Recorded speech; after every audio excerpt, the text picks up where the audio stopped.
बिलासपुर गांव में टुनटुनी चिड़िया अपने पति कालू कौवे के साथ खुशी खुशी अपने जंगल में रहती थी।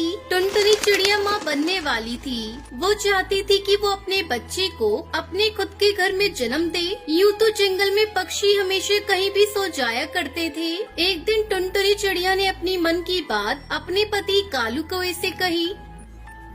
कालू जी, मैं चाहती हूँ कि हमारा बच्चा जब इस दुनिया में आए तो वो अपने घर में आए, ना कि कहीं किसी पेड़ पर। क्यों ना हम एक बांस का छोटा सा घर बना लें? क्या कहते हैं वो आप? मैंने ठीक कहा ना? टुनटुनी चिड़िया की ये बात कालू कौवे को बिल्कुल पसंद नहीं आती। वो कहता है, अरे टुनटुनी, पूरा जंगल हमारा घर है और तुम अपने बच्चों को एक सीमित जगह पर रखना चाहती हो। हाँ, तुम भी ना जाने कहाँ की बातें लेकर दिमाग में घूमती रहती हो। ये सब बातें अपने दिमाग से निकाल दो। अच्छा, मैं काम पर जा रहा हूँ, शाम को घर जल्दी लौट आऊंगा, अपना ख्याल रखना। ये कहकर कालू कौवा अपने काम पर निकल जाता है। एक दिन टुनटुनी की बहन लूसी कबूतरी उससे मिलने के लिए उस जंगल में आती है। दोनों बातें कर रहे थे।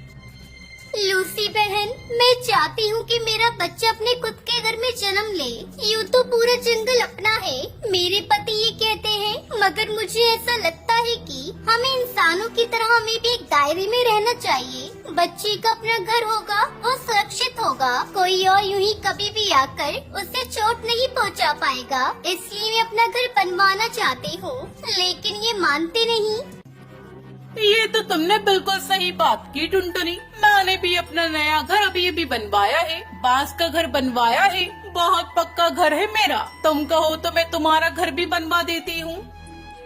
मगर लूसी बहन, मेरे पति मानेंगे नहीं। मैं उनके बिना परमिशन के कुछ भी नहीं कर सकती। टुनटुनी अपनी बहन को सारी बात बताती है। दोनों की बात वहीं दूर खड़ा हुआ कालू कौवा सुन लेता है। उससे अपनी बात पर बहुत पछतावा होता है। मैंने बहुत बड़ी गलती कर दी। मेरी टुनटुनी मेरा कितना ख्याल करती है, लेकिन मैं उसका इतना छोटा सामान भी नहीं रख पाया। मुझे उसके लिए घर बनाकर ही रखना होगा। ये देखकर वो बहुत खुश होगी। दिन रात मेहनत करके कालू कौवा एक प्यारा सा घर अपनी बीवी के लिए बनाता है और उसे तोहफे में देता है। वो घर देखकर टुनटुनी बहुत खुश हो जाती है। अरे कालू जी, आप तो मना करते थे और आपने खुद ये घर बना दिया। बहुत सुंदर है जी। ये देखकर मेरा दिल खुश हो गया। जब हमारे बच्चे इस दुनिया में आएंगे तो ये बांस का घर देखकर बहुत खुश होंगे। हाँ टुनटुनी, मुझे माफ कर दो। तुम ठीक कहती हो, हमारे बच्चे को अपने स्वयं के घर में ही आना चाहिए। वो ये देखकर बहुत खुश होगा और जब वो बड़ा होगा तब मैं उसे बताऊंगा ये बांस का घर मैंने उसके लिए बनाया था। दोनों पति पत्नी खुशी खुशी उस नए बांस के घर में रहने लगते हैं। कुछ दिनों बाद टुनटुनी एक अंडा देती है, जिसमें से एक प्यारी सी चिड़िया बाहर आती है, जिसे देखकर दोनों पति पत्नी बहुत खुश होते हैं।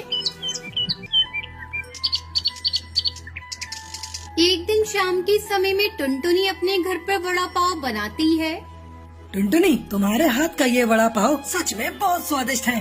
तभी उनके घर में उसके रिश्तेदार आते हैं। अरे सही समय पर आ गए। मेरी बीवी टुनटुनी अभी अभी गर्मा गर्म वड़ा पाव बना रही है, बहुत स्वादिष्ट है। टुनटुनी, जरा मेरे रिश्तेदारों के लिए भी वड़ा पाव बना के ले आना। जी अभी लाई कालू जी। ये कहकर टुनटुनी गर्मा गर्म वड़ा पाव बना के वहाँ लाती है और उनके रिश्तेदारों को परोसती है। उनके रिश्तेदार उसे खाने के बाद कहते हैं, कालू, तुमने ठीक कहा। हम वाकई सही समय पर आ गए, वरना इतने स्वादिष्ट वड़ा पाव हम नहीं खा पाते। मेरी बीवी जब भी वड़ा पाव बनाती है ऐसे ही एकदम स्वादिष्ट वाले ही बनाती है, इसलिए जितने भी बार बनाती है मैं उतने ही प्यार से खाता हूँ। हाँ तो सही है, इतने स्वादिष्ट वड़ा पाव तो कोई आसानी से नहीं बना सकता। अगर तुम्हारी बीवी ने दुकान लगाई तो लोग खरीद के खाएंगे इन्हें। हाँ टुनटुनी, अगर मैं इतना स्वादिष्ट वड़ा पाव बनाती तो पक्का दुकान लगा देती।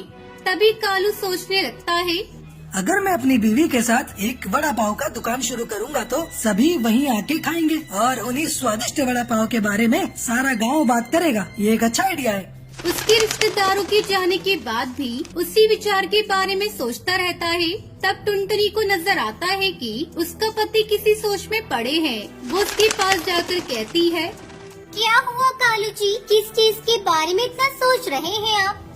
टुनटुनी, तुमने तो सुना है ना कि मेरे रिश्तेदारों ने क्या कहा? हम हमारे घर के सामने ही एक वड़ा पाव का दुकान लगाएंगे। तब मेरे रिश्तेदारों की ही तरह इस गांव के सारे पक्षी उसी के बारे में बात करेंगे। ठीक है कालू जी, आपके विचार के अनुसार ही हम वड़ा पाव बनाकर बेचेंगे। लेकिन आपको अब से ऐसे बेवजह गर्व की बातें करना बंद करना पड़ेगा। अगर आप मेरी बात को मानकर अपने बर्ताव को बदलने का वचन देंगे तो तभी मैं ये व्यापार शुरू करूंगी। तभी कालू कौवा सोचता है, अब अगर मैं अपनी बीवी की बातों को नहीं मानूंगा तो वो शायद व्यापार शुरू करने के लिए नहीं मानेगी। नहीं, ठीक है टुनटुनी, तुम्हारी इच्छा के ही अनुसार मैं अपना बर्ताव बदलूंगा। हम कल से ही वड़ा पाव बनाकर बेचेंगे।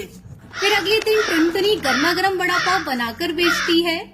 स्वादिष्ट गर्मा गर्म वड़ा पाव खाइए। आइए बाबू आइए, वड़ा पाव खाइए। उसकी आवाज सुनकर सब पक्षी उसके पास आकर वड़ा पाव खाते हैं और उसकी तारीफ करते हैं। फिर रात में, अरे वाह, पहले ही दिन हमें लाभ आया है। हरी के पैसों से ज्यादा तो पैसे हमने कमाए हैं। अगर हमने अपने व्यापार को ऐसे ही बरकरार रखा ना तो जल्द ही हमारा बहुत बड़ा व्यापार बन जाएगा टुनटुनी। पहले ही दिन इतने सारे पैसे देखकर दोनों पति पत्नी बहुत खुश होते हैं। ऐसे ही काफी दिन गुजर जाते हैं और हमेशा की तरह कालू वापस बेवजह घमंड में डूब जाता है और बाकियों को भी वही बातें सुनाता रहता है। और ऐसे ही बातें करते हुए वो उन पक्षियों से पैसे लेना भूल जाता। कुछ दिन बाद सबको जब कालू की कमजोरी का पता लग गया तो वो वड़ा पाव मंगा कर खा लेते और पैसे देने के लिए उसके पास जाकर वड़ा पाव के बारे में बात करना शुरू करते थे और कालू उनसे पैसे लेना भूल जाता और कुछ देर बाद वो लोग बिना पैसे दिए वहाँ से चले जाते। उसके इस बर्ताव के कारण उनके व्यापार में नुकसान होता है और अचानक उनके सारे सपने टूट जाने पर दोनों पति पत्नी बहुत दुखी होते हैं। मैंने आपसे कहा था ना, आप अपनी ये आदत बदल दीजिए, वरना एक दिन हमें बहुत बड़ा नुकसान होगा। देख लिए ना अपने मुंह मियां मिट्टू बनने का नतीजा। टुनटुनी, मुझे माफ करो, इस सब का कारण मैं हूँ। मेरे झूठे गर्व के कारण ही सबको मेरी कमजोरी का पता लग गया और उन्होंने उसका फायदा उठाया, इसलिए हमें अब नुकसान भुगतना पड़ रहा है। अब आपको अपनी गलती का एहसास हो गया है, बस ये काफी है। अब से हम अपना व्यापार ठीक तरीके से चलाएंगे। उसके बाद से कालू कौवा टुनटुनी खुशी खुशी वड़ा पाव बेचकर अपनी जिंदगी गुजारने लगते हैं।